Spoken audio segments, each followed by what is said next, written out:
Learning English doesn't have to feel like studying.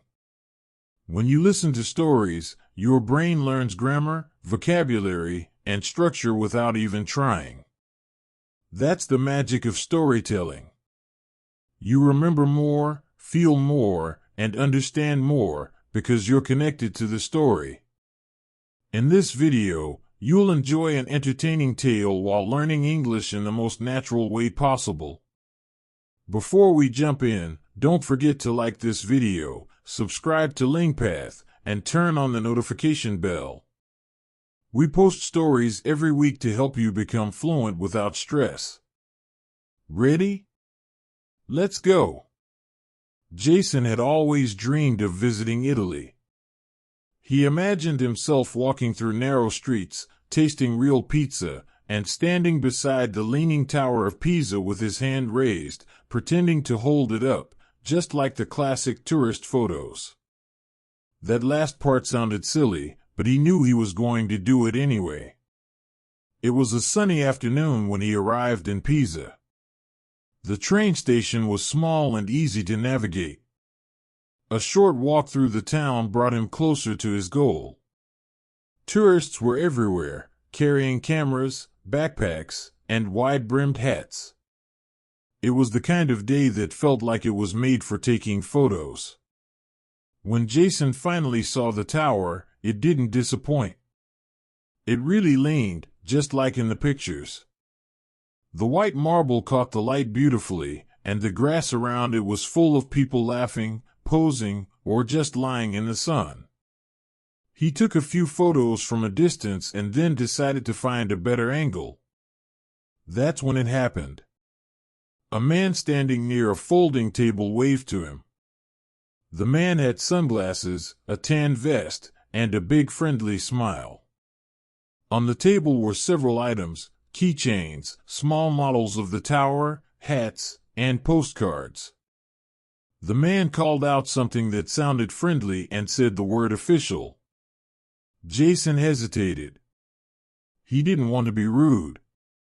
The man picked up a small tower and handed it to him. Jason smiled and tried to hand it back, but the man insisted. "Gift," he said. "Free." Jason thanked him and turned to leave. Then came the twist. Another man appeared beside him and asked for money. Not much, just a small tip. He said it was for the artist who made the souvenir. Jason was confused.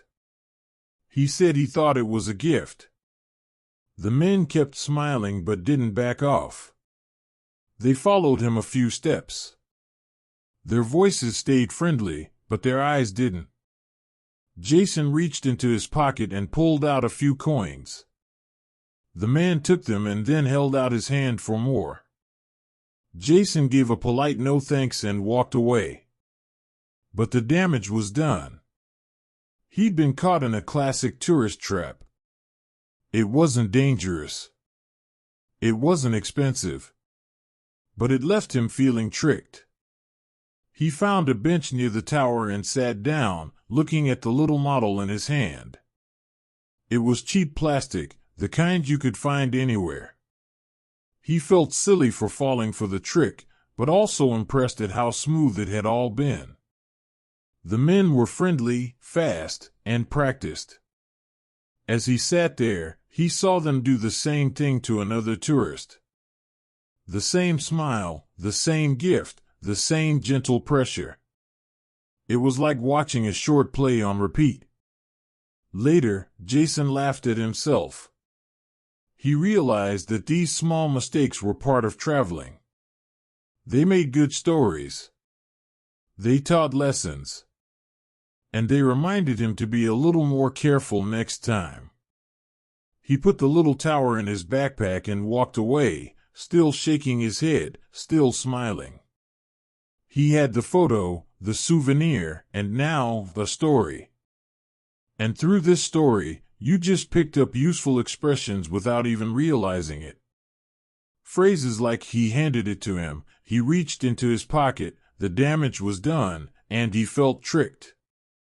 These are phrases people really use. You didn't memorize them, you experienced them. That's the power of storytelling in language learning. You remember because it matters. So, if you enjoyed this story, hit that like button, subscribe to LingPath, and turn on notifications so you don't miss the next one.